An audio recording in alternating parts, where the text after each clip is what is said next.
Hello, स्वागत है आपका हमारे YouTube चैनल में। तो पिछले वीडियो में हमने रासायनिक सूत्र बनाना सीखा था। अब हम रासायनिक अभिक्रिया कैसे बनती है या रासायनिक समीकरण कैसे बनती है ये हम सीखेंगे। तो इसके लिए आप अंत तक वीडियो में बने रहिएगा। तो देखिए, अब हम समझते हैं रासायनिक अभिक्रिया कैसे बनती है। तो देखिए, ये अभिक्रियाएं तो वही हैं, जैसा सूत्र बताया था वही हो जाएगा, उसी तरह से ये बनती हैं। बस इनके आगे वो सूत्र बना कर ही लिख देना है।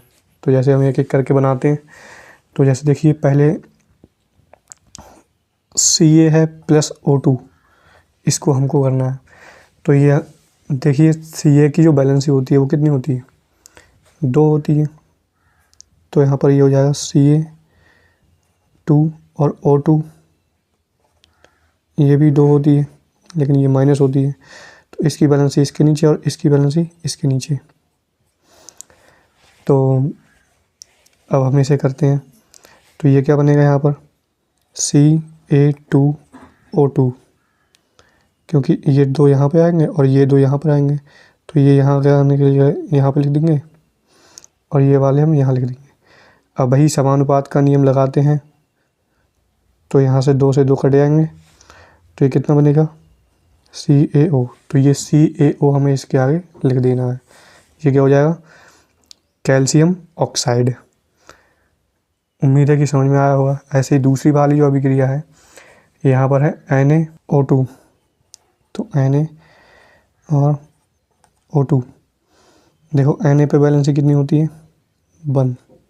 O2 पे 2 माइनस, इसकी बैलेंसी इसके नीचे और इसकी बैलेंसी इसके नीचे। तो यहाँ पर ये बनेगा Na2 और O1। O को दिखाते नहीं है तो क्या हो जाएगा? Na2O।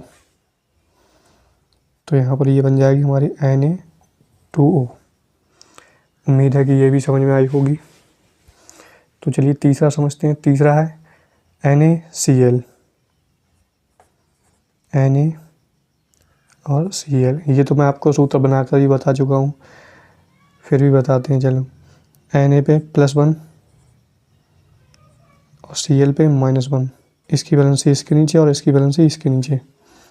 तो यहाँ पर ये हो जाएगा Na1 Cl1, और 1 को शो नहीं करते हैं तो ये बन जाएगा NaCl। तो बस ये यहाँ पर लिख देंगे NaCl। और आगे है कैल्शियम और क्लोरीन की। तो Ca और Cl, कैल्शियम का कितना होता है? +2, Cl -1। तो इस बार ये यहाँ और ये यहाँ, तो ये बनेगा CaCl2।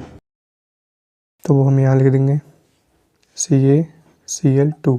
उम्मीद है कि ये सभी आपको समझ में आई होंगी। तो चलिए अब कुछ और भी रिएक्शन करते हैं। तो देखिए, पहला है, ये नंबर 5 है CaO और प्लस है H2O। देखो, हमें समझना होगा कि ये H2O है, ये कुछ इस तरह से H+OH माइनस, यहाँ पर हाइड्रोजन आयन और ये हाइड्रोक्साइड आयन कहते हैं। तो आप जो मैंने कॉपी बताई थी पिछले वीडियो में, उस कॉपी में एक लिस्ट बनाई थी, उस लिस्ट में आप ये लिख लेंगे कि OH ये हाइड्रोक्साइड आयन है, हाइड्रोक्साइड आयन, और इसकी बैलेंसी होती है -1। और यहाँ पर ये H+, इसमें CaO जो है इसमें है, देखो Ca में Ca+ है और O- है। ये भी +2 होता है, ये भी +2 होता है, ये O2 होता है। अब देखो, इसमें जो माइनस वाला आयन होगा वो इसके प्लस वाले आयन से जुड़ेगा, और इसका जो इसमें और ऑक्सीजन क्या है? ऋण आयन, यानी माइनस वाला आयन होगा, तो ये हाइड्रोजन के धन आयन वाले से जुड़ेगा। तो इसमें प्लस वाला आयन कौन सा है? Ca, और इसमें माइनस वाला आयन कौन सा है? OH।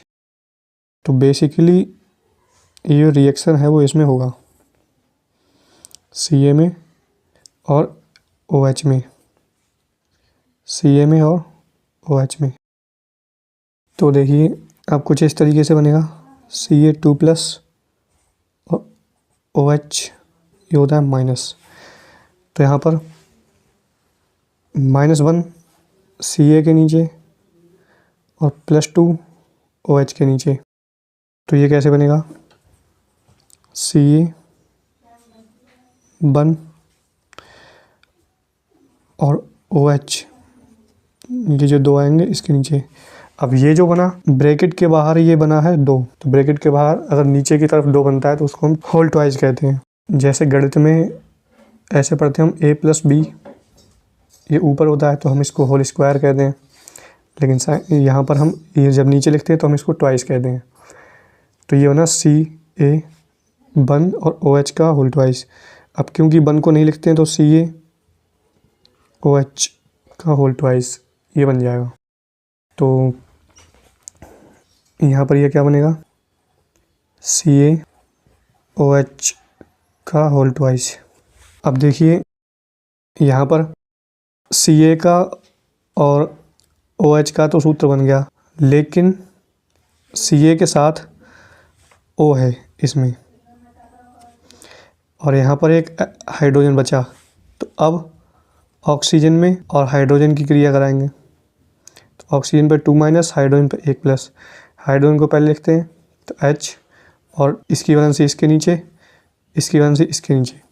तो H के नीचे O की वैलेंसी, चाहे आप उसे उल्टा कर सकते हैं, H और O 2- और ये +1। तो ये 2 यहाँ आ जाएंगे और प्लस का O के नीचे आएगा, तो ये बन जाएगा H2O। इसको हम क्या कहते हैं, वाटर या जल। अब ये जो बना तो ये प्लस में बन जाएगा H2O। उम्मीद है आपको ये समझ में आई होगी। एक बार फिर से रिवाइज करा देते हैं कैसे बनता है। देखिए ये जो जल है ये 2 आयनों से मिलकर बनता है, हाइड्रोजन और हाइड्रोक्साइड आयन। हाइड्रोक्साइड आयन पे -1 होता है चार्ज, और इसकी वैलेंसी कितनी होती है, -1। और कैल्शियम ऑक्साइड में कैल्शियम पे 2 वैलेंसी होती है, और ऑक्साइड का तो हम आपको याद करा चुके हैं। तो रिएक्शन तभी होती है प्लस में और माइनस में। तो हाइड्रोजन वाले इस वाले में माइनस का क्या है, मैं आपको बता चुका कि यहाँ पर ये 2 आयन होते हैं इसमें। तो इसमें माइनस का क्या है, हाइड्रोक्साइड आयन। तो कैल्शियम की रिएक्शन किससे होगी, हाइड्रोक्साइड आयन से होगी। तो कैल्शियम की जब हाइड्रोक्साइड आयन से कराएंगे तो कैल्शियम पे 2 वैलेंसी और हाइड्रोक्साइड आयन पे 1 वैलेंसी। तो इसकी जो 2 वैलेंसी हाइड्रोक्साइड आयन के नीचे आ जाएगी, 1 वैलेंसी इधर आएगी, 1 वैलेंसी को हम दिखाते नहीं है। तो सूत्र यहाँ से क्या बनेगा, CaOH का होल ट्वाइस। और होल ट्वाइस कैसे, ये क्यों पढ़ा जाता है होल ट्वाइस, भी हम आपको बता चुके। अब देखिए इसके बाद कैल्शियम की और हाइड्रोक्साइड की तो हो गई, लेकिन यहाँ पर एक ऑक्सीजन बचा और यहाँ पर एक हाइड्रोजन बचा। तो हाइड्रोजन और ऑक्सीजन की क्रिया करा लेंगे, तो वो यहाँ पर हमने कराई है। देखो हाइड्रोजन की वैलेंसी ऑक्सीजन के नीचे और ऑक्सीजन की वैलेंसी हाइड्रोजन के नीचे, तो ये +1 बनाएगी और ये 2 इसके नीचे आ जाएंगे। तो एक को दिखाते नहीं, तो हाइड्रोजन का क्या हो जाएगा, H2O। ये क्या होता है, वाटर, और इसे हिंदी में क्या कहते हैं, जल। उम्मीद है कि आपको ये समझ में आई होगी। चलिए अब अगली समझते हैं। देखिए अगला है HCl + NaOH।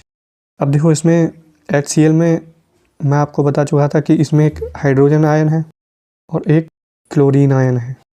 और NaOH में एक है सोडियम धनायन और OH ऋणायन। अब देखिए इसकी जो प्लस वाले की बैलेंसी है वो किससे क्रिया करेगी, माइनस वाले से, और इसकी माइनस वाली है वो इसके प्लस वाले से करेगी। ठीक है, अब देखते हैं। हाइड्रोजन ऑक्साइड वाले आयन से क्रिया करेगा, तो अभी जो वाटर बनाया था वैसे ही बनेगा। कैसे, H की बैलेंसी 1 और OH की बैलेंसी भी 1, लेकिन यहाँ पर H कितने हैं, 2, तो ये हो जाएगा H2O बचा, O इधर आ जाएगा, तो ये एक तो OH बन जाएगा, H2O बन जाएगा। अब यहाँ पर ये Na है, ये Cl है, तो Na की बैलेंसी 1 होती है और Cl की बैलेंसी -1। तो यहाँ पर ये क्या बन जाएगा, NaCl। तो हमको यहाँ से भी 2 यौगिक मिले, वो क्या क्या है, एक है NaCl और एक है H2O। तो सबसे पहले लिखते हैं, ये इसमें है NaCl और प्लस H2O। उम्मीद है कि ये भी आपको समझ में आई होगी। चलिए अब अगला सीखते हैं। तो इसमें अगला है Cu + O2। तो देखिए Cu पे होती है प्लस की 2 वैलेंसी और O2 पे -2 वैलेंसी। तो वही काम, इसकी वैलेंसी इसके नीचे और इसकी वैलेंसी इसके नीचे, तो ये बनेगा Cu2 और O2। अब मैंने आपको बताया कि समानुपात का नियम लगेगा। उसके नियम के अनुसार किसी भी यौगिक में परमाणुओं की संख्या समान अनुपात में होनी चाहिए। तो यहाँ पर ये 2-2 हैं, आपस में कट जाएंगे 2 से 2, ये बन जाएगा CuO। इसका मतलब है कि यहाँ पर ये बनेगा CuO और यहाँ पर कुछ नहीं बचा, तो हमारी ये रिएक्शन कंप्लीट। अब देखिए, इन सभी अभिक्रियाओं को संतुलित करना होता है। मेरा काम अभी था आपको केवल ये बताना कि अभिक्रियाएं होती कैसे हैं। तो इस प्रकार से अभिक्रियाएं होती हैं। अब हम जब पाठ शुरू करेंगे तो उसमें संतुलित करना भी सीखेंगे और एक एक करके और भी इससे आगे भी सीखेंगे, बनाना सीखेंगे। उम्मीद है कि आपको अभी तक इतना सब कुछ समझ में आया होगा। यदि समझ में आया हो तो वीडियो को लाइक कीजिए और चैनल को सब्सक्राइब कीजिए। धन्यवाद।